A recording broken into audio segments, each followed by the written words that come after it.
Selamat malam Pak.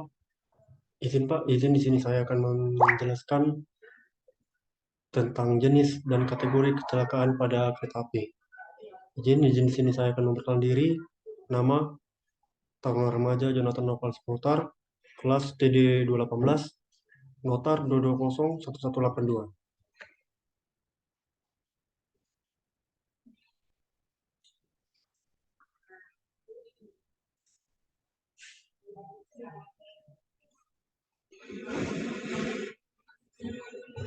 Yang pertama, pengertian kecelakaan. Kecelakaan kereta api adalah bencana yang melibatkan satu atau lebih kereta api. Kecelakaan kereta sering terjadi akibat dari miskomunikasi, seperti ketika sebuah kereta api yang bergerak bertemu dengan kereta lain di jalur yang sama, atau kecelakaan. Seperti juga ketika sebuah kereta keluar dari rel saat anjlokan atau ledakan ketel uap. Kecelakaan kereta api merupakan salah satu hal yang paling sering diberitakan dalam media massa. Kecelakaan kereta api dapat terdiri atas anjlokan, tabrakan, ledakan, ketel uap, tumburan, kerusakan sarana, atau serudukan. Berikut adalah contoh dari gambar kejadian kecelakaan kereta api yang pernah terjadi di Indonesia.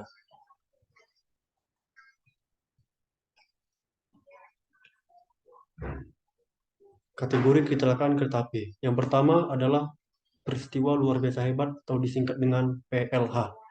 Adalah kejadian tabrakan antara dua kereta api yang bisa disebabkan oleh anjlok, terguling, tabrakan, atau terbakar.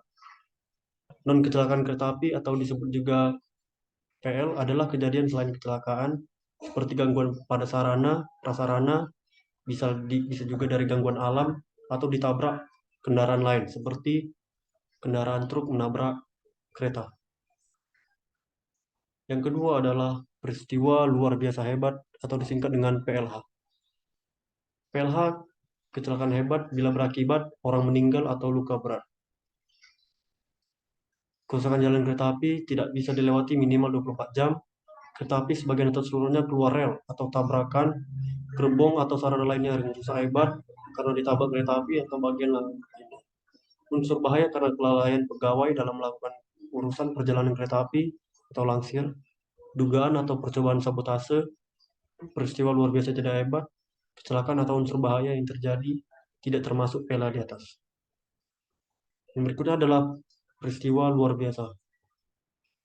Peristiwa luar biasa ini bisa terjadi akibat dari menabrak ternak, bandasi, roda, gandar pegas, alat perangkai kereta, gerbong, atau putus, rusak, lepas, dan juga gangguan pada mesin lokomotif.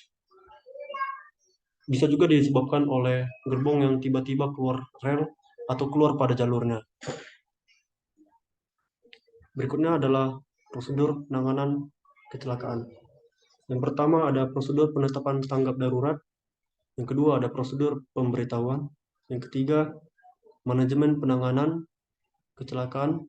Dan yang terakhir adalah pelaksanaan investigasi atau bisa disebut dengan olah TKP. Yang pertama prosedur penetapan tanggap darurat.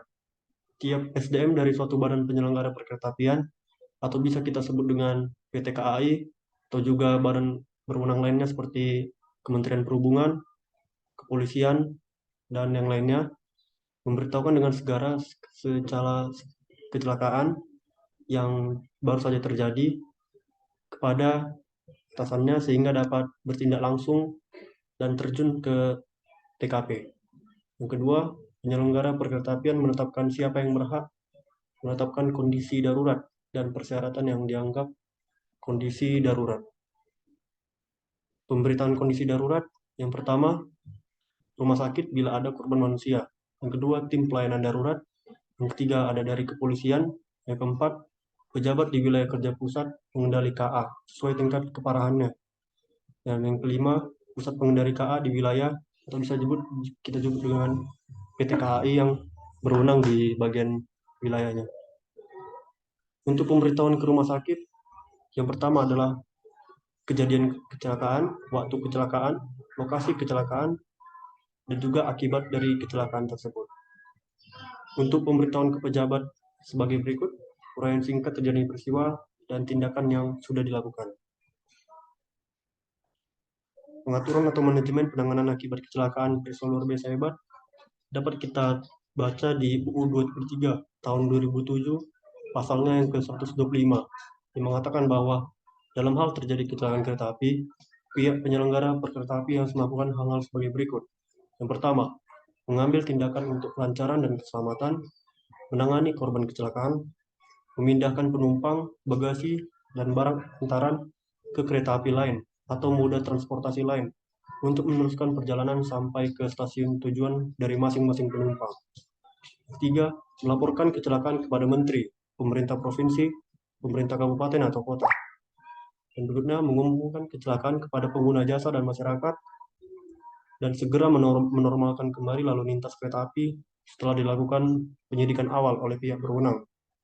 Dan yang terakhir, mengurus klaim asuransi korban kecelakaan. Persiapan penanganan dapat disiapkan dengan cara yang pertama, peralatan pelindung bagi petugas penyelamat.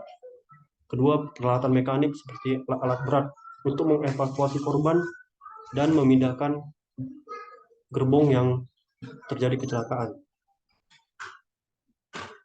Dan berikutnya adalah evakuasi korban. Evakuasi korban dapat dilakukan dengan saat kegiatan, informasi tentang macam kecelakaan dan berapa korban yang harus diselamatkan. Memanggil semua armada medis dan langsung melakukan olah TKP untuk membantu apakah ada korban yang masih bertahan atau hanya cuma luka ringan. Korban dibagikan atas prioritas ada 4. Pertama, prioritas 1, korban cedera serius atau berat dengan problem kehidupan terancam diperlukan perhatian segera. Prioritas kedua, korban cedera sedang. Prioritas ketiga, korban ringan. Prioritas 4, korban meninggal atau meninggal dunia atau disebut dengan MD.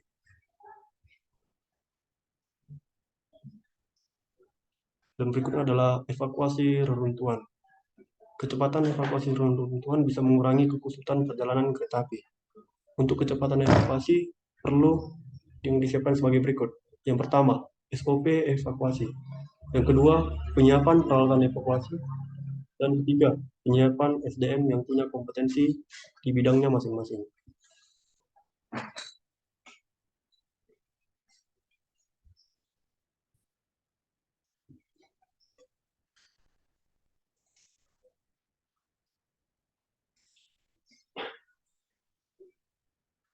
Data kecelakaan kereta api yang pernah terjadi di Indonesia diambil dari data tahun 2014 sampai dengan 2018.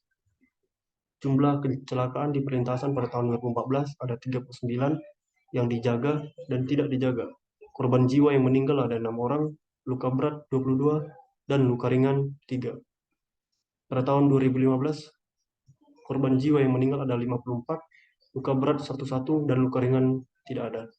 Pada tahun 2016, korban jiwa yang meninggal dunia 45 orang, luka berat 88, dan luka ringan 45 orang.